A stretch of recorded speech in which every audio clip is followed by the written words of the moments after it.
You know, I definitely do it for the people. I do it for the culture.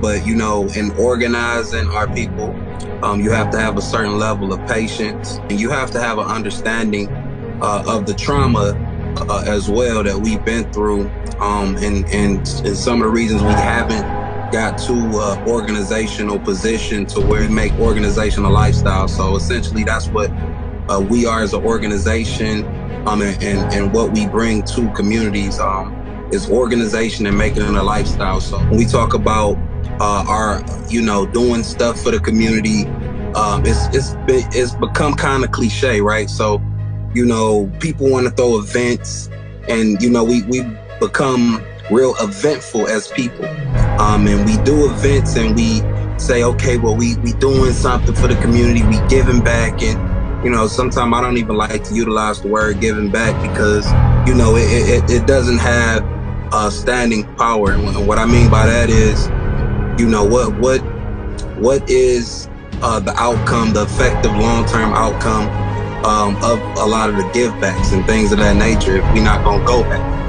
Even when we talk about the concept in which we created for our foundation, the Mud Roots concept, that came off of understanding, you know, our identity, understanding that, okay, we're not really activists, we're not really grassroots organizers.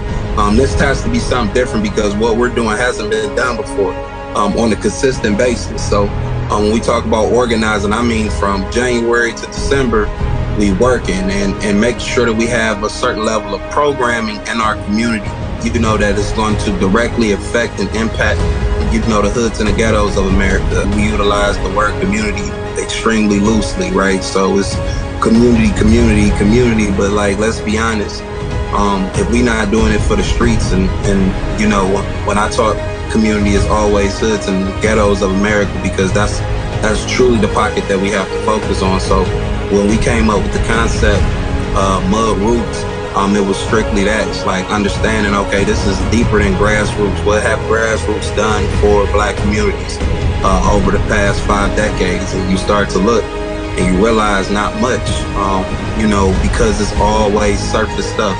And it seems like people that's doing grassroots work never can really get down to the meat and potatoes in the community, either don't know how to connect to the streets, or you know, don't have it in them to connect to the streets. So for us, man, it's just making sure that we put something in place for the streets, organization and structure. There are hundreds of thousands of Black organizations across the country.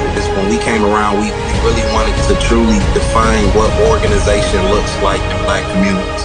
So, you know, once again, what does it look like to organize on a day in and a day out basis and make it a lifestyle?